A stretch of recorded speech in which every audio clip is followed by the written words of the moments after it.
1932 में ऑस्ट्रेलिया एक ऐसी अनोखी जंग स्टार्ट कर बैठा था जो ना किसी कंट्री के खिलाफ थी और ना ही किसी ग्रुप के खिलाफ, बल्कि यह जंग थी इस बेजुबान जानवर ईम्यू के खिलाफ, जिसने ऑस्ट्रेलियन मिलिट्री को दिन में ही तारे दिखा दिए थे।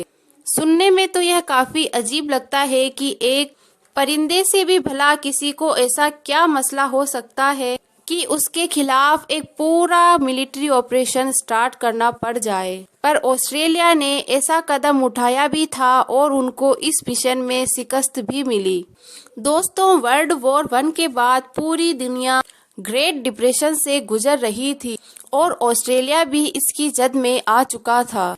यहाँ फार्मर्स अपनी फील्ड पर कोई भी चीज नहीं उगा रहे थे क्योंकि मार्केट में डिमांड और सप्लाई की फर्क की वजह से हर चीज की कीमत बहुत कम मिलती थी, जिससे किसान अपना खर्चा भी नहीं निकाल पाते थे। अगर ऐसा ही चलता रहा तो ऑस्ट्रेलिया के पास अपने खुद के खाने के लिए भी कुछ नहीं बचेगा।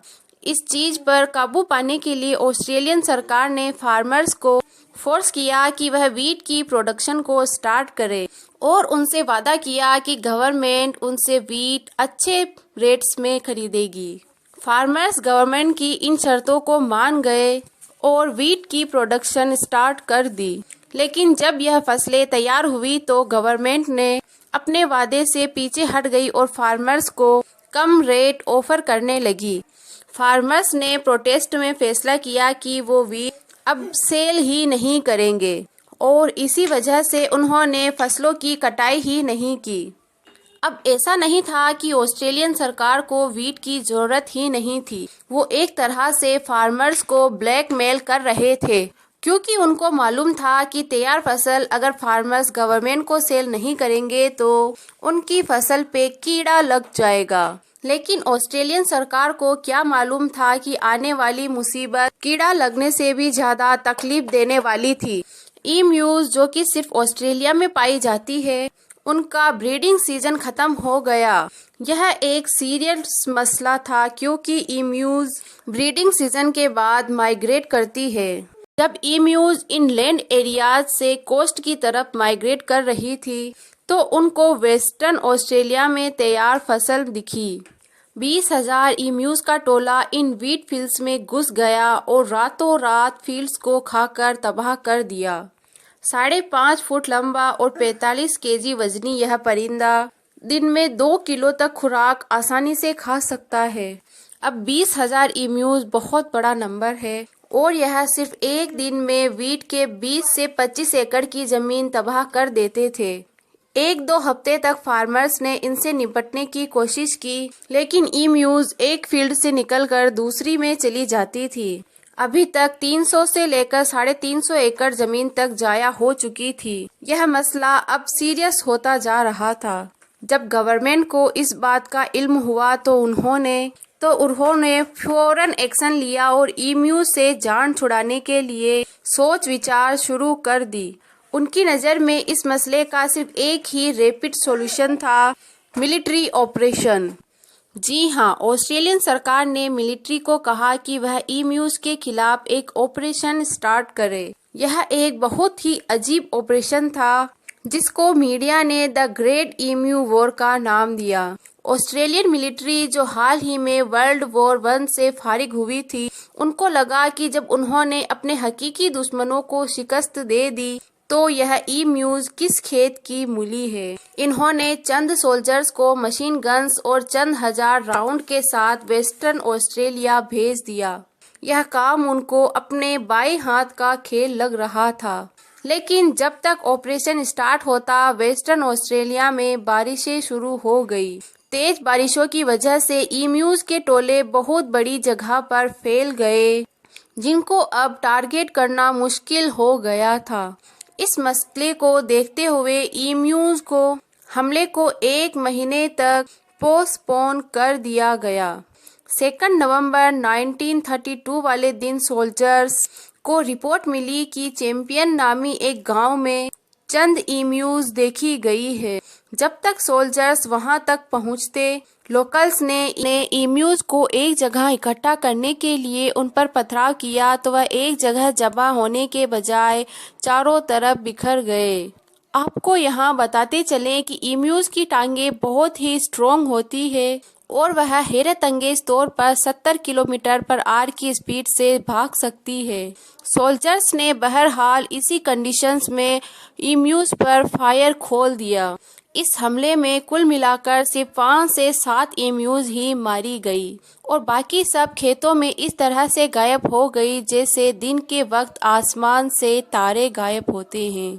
पहला हमला पूरी तरह से नाकाम हुआ था। 20,000 ईम्यूज में से सिर्फ 5-7 ईम्यूज की मौत इस मिलिट्री ऑपरेशन की पहली नाकामी थी। 2-4 दिन बाद सोल्जर्स ने फैसला किया कि वह अब खेतों में घात लगाकर बैठेंगे, ईम्यूज के आने का इंतजार करेंगे और फिर फायर खोलेंगे। इस बार 1,000 के करीब ईम्यूज खेतों में दाखिल हुए। जब वह छुपे हुए सोल्जर्स के पास आ गई तब फायर खोल दिया गया, लेकिन इस बार किस्मत ने उनका साथ छोड़ दिया। अभी 2 दर्जन ईम्यूज ही मरी थी कि मशीन गन जाम हो गई। इससे पहले कि मशीन गन को ठीक किया जाता, सारी ईम्यूज दोबारा से खेतों में गायब हो गई। मिलिट्री ऑपरेशन का दूसरा हमला और उसमें भी शर्मनाक नाकामी। अब तीसरे हमले के लिए सोल्जर्स ने कैंपियन से साउथ में जाने का फैसला किया, जहां ज़्यादा तादाद में ईम्यूज को टारगेट किया जा सकता था। अगर सोल्जर्स को सक्सेस मिलनी थी तो वह यहीं से मिल सकती थी, लेकिन इस बार उन्होंने ईम्यूज में बहुत ही दिलचस्प चीज नोटिस की। उन्होंने देखा कि ईम्यूज अलग अलग ग्रुप्स में डिवाइडेड है और हर ग्रुप का एक लीडर है जो एक तरह से उनकी रखवाली कर रहा है। बाकी सारी ईम्यूज व्हीट फील्ड्स खाने में मशरूफ रहती, लेकिन वह लीडर अपने आने वाले खतरे पर नजरें जमाए रखते। जैसे ही सोल्जर्स के आने की भनक लगती, वह लीडर उनको अपने सारे ग्रुप्स को वहां से भगा देते थे। अब सोल्जर्स उनका पीछा करते करते थक चुके थे। उनको ईम्यूज के खिलाफ यह जंग भारी पड़ रही थी। जैसा कि जंगों में होता है कि जब दुश्मन एक तरीके से काबू ना आ रहा हो तो स्ट्रेटेजी चेंज करनी पड़ती है, और ऑस्ट्रेलियन मिलिट्री ने भी अपनी स्ट्रेटेजी को चेंज करने का फैसला किया ताकि वह इन ईम्यूज को मजा चखा सके। अब उन्होंने यह प्लान बनाया कि वह मशीन गन को एक गाड़ी के पीछे इंस्टॉल करेंगे और वह इस तरह से ईम्यूज के इस झुंड में तेजी से घुसेंगे और चलती हुई गाड़ी से ही भागती हुई ईम्यूज पर फायर गन से हमला करेंगे। लेकिन जैसा वो सोच रहे थे वैसा शायद असली जंग में तो होता हो, लेकिन यहाँ दुश्मन ना उड़ने वाला ही सही बल्कि बहुत ही चालाक परिंदा था, क्योंकि गाड़ी को रफ फील्ड्स पे यानी ऑफ रोड चलना था। जाहिर है मशीन गन ऑपरेटर को भागती हुई ईम्यूज का निशाना लेना भी काफी मुश्किल हो रहा था। कई राउंड्स फायर करने के बाद गोली सही निशाने पर लगती थी। खैर, सोल्जर्स ने इस स्ट्रेटेजी को अपनाए रखा, लेकिन ऑफ रोड में तेज चलने की वजह से एक भागती हुई ईमू गाड़ी की स्टीयरिंग में फंस गई, जिससे गाड़ी झाड़ियों में जाकर क्रैश हो गई। इस अटेम्प्ट में 2,500 राउंड फायर किए गए, जिसमें सिर्फ 200 ईम्यूज ही मारे गए। चौथा हमला और न्यू स्ट्रेटेजी भी फेल हो चुकी थी। इस वजह से ऑपरेशन को थोड़े वक्त के लिए रोक दिया गया था। कुछ हफ्ते बाद ऑपरेशन को दोबारा शुरू किया गया और इस बार हमला थोड़ा बहुत सक्सेसफुल था। कुल मिलाकर सोल्जर्स 1,000 के करीब ईम्यूज को मारने में कामयाब हुए, लेकिन टोटल 10,000 राउंड फायर करने के बाद। इसका मतलब है कि एक ईमू को मारने के लिए 10 गोलियां फायर की गई। जब यह मामला ऑस्ट्रेलियन पार्लियामेंट में उठाया गया तो पॉलिटिशियंस ने मिलिट्री की परफॉर्मेंस पर काफ़ी एतराज़ किया। पॉलिटिशियंस का कहना था कि अगर इस परफॉर्मेंस पर किसी को मेडल दिया जाए तो वो है ईम्यूज। वह ईम्यूज को मेडल देंगे क्योंकि उन्होंने 10 में से 9 गोलियों को बड़ी चालाकी से डॉज किया। इतना खर्चा करने के बाद भी 20,000 ईम्यूज में से सिर्फ 1,000 ही मारी गई थी। उस दौर में इस ऑपरेशन पर करीब $10,000 खर्च हुए थे, जो आज $1,00,000 से भी ज़्यादा बनते हैं। यह ऑस्ट्रेलियन मिलिट्री के लिए बहुत ही शर्मनाक ऑपरेशन थी। मिलिट्री ऑपरेशन को बंद कर दिया गया, यानी ईम्यूज यह जंग जीत चुकी थी।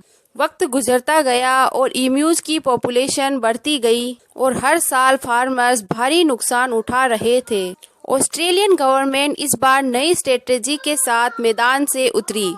उन्होंने हजारों हथियार फार्मर्स को बांट दिए और बाउंटी सिस्टम इंट्रोड्यूस करवा दिया, यानी जो फार्मर जितने ज़्यादा ईम्यूज को मारेगा उसको उस हिसाब से बाउंटी यानी पैसे दिए जाएंगे।